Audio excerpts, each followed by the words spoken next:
boys and girls, welcome to Storytime with Pastor Steve. Today, we're going to read the true story of George Müller and the hidden coins. Our story today is called, Does Money Grow on Trees? Does money grow on trees? A friend asked George Müller one day. You spend so much of it. Perhaps it does. George laughed as he climbed up a nearby apple tree. Germany has the best trees in the world, he declared. Unfortunately, money doesn't grow on any of them. George still spent lots of money, though. He spent what he did not have on things he did not need, and then he stole more money to buy even more things. George even stole money from his father's desk.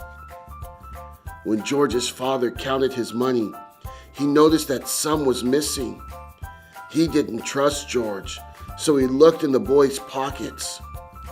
There was nothing there. Then he told George to take off his shoes. That was where George had hidden the coins. George's father was very disappointed. His son was a thief. However, George was not sorry for what he had done. He carried on stealing, and finally he was thrown in prison. When George got out of prison, he still did not feel sorry. He did not feel sorry one bit. He kept on cheating and stealing and telling lies to his father. He even stole money from his friends at school. One of George's friends started to read the Bible. Why do you read that book? What are those meetings you go to? George asked. Can I come with you? The people at the meetings were very happy and friendly. I would love to be just like them, George thought. I am always wishing for things that I don't have. I keep stealing in order to get them. I pretend I feel great, but I really feel miserable. George listened to someone pray, and then he asked God to forgive him for his sins. George asked Jesus to be his Savior.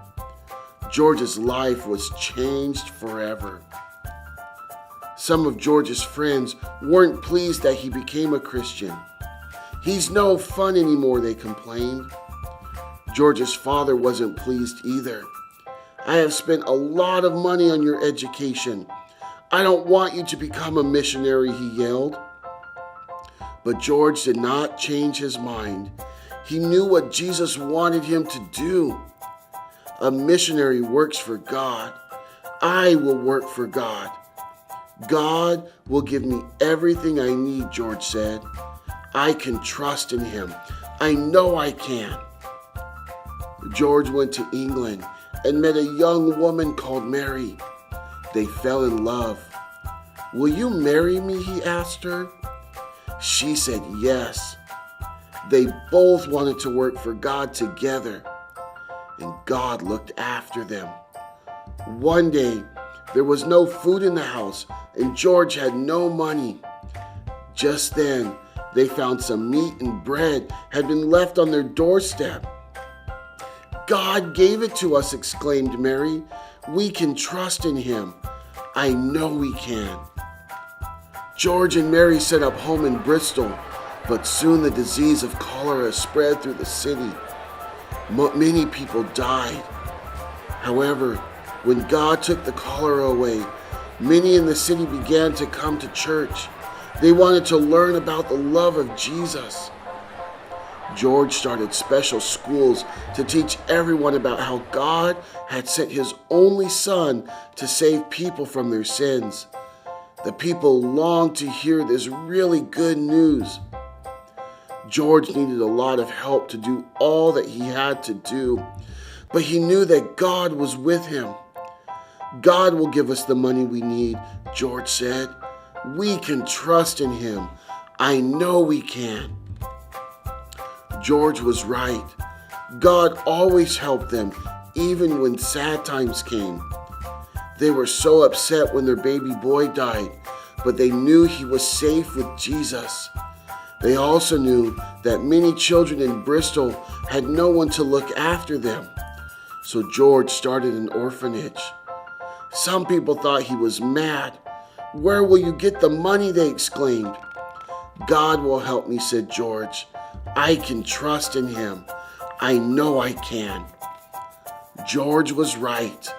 God gave them all they needed. One lady sent forks, another sent a jug, someone else sent furniture. People sent money, food, clothes, and shoes.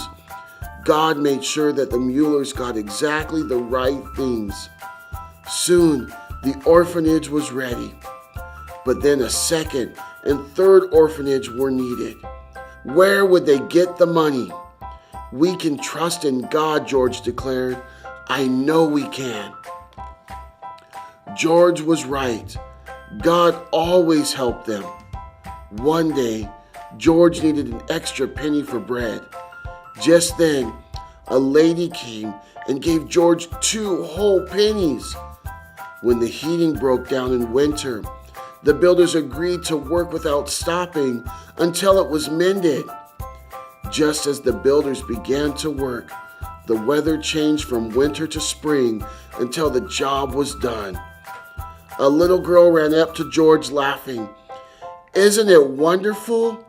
We can trust in God. I know we can."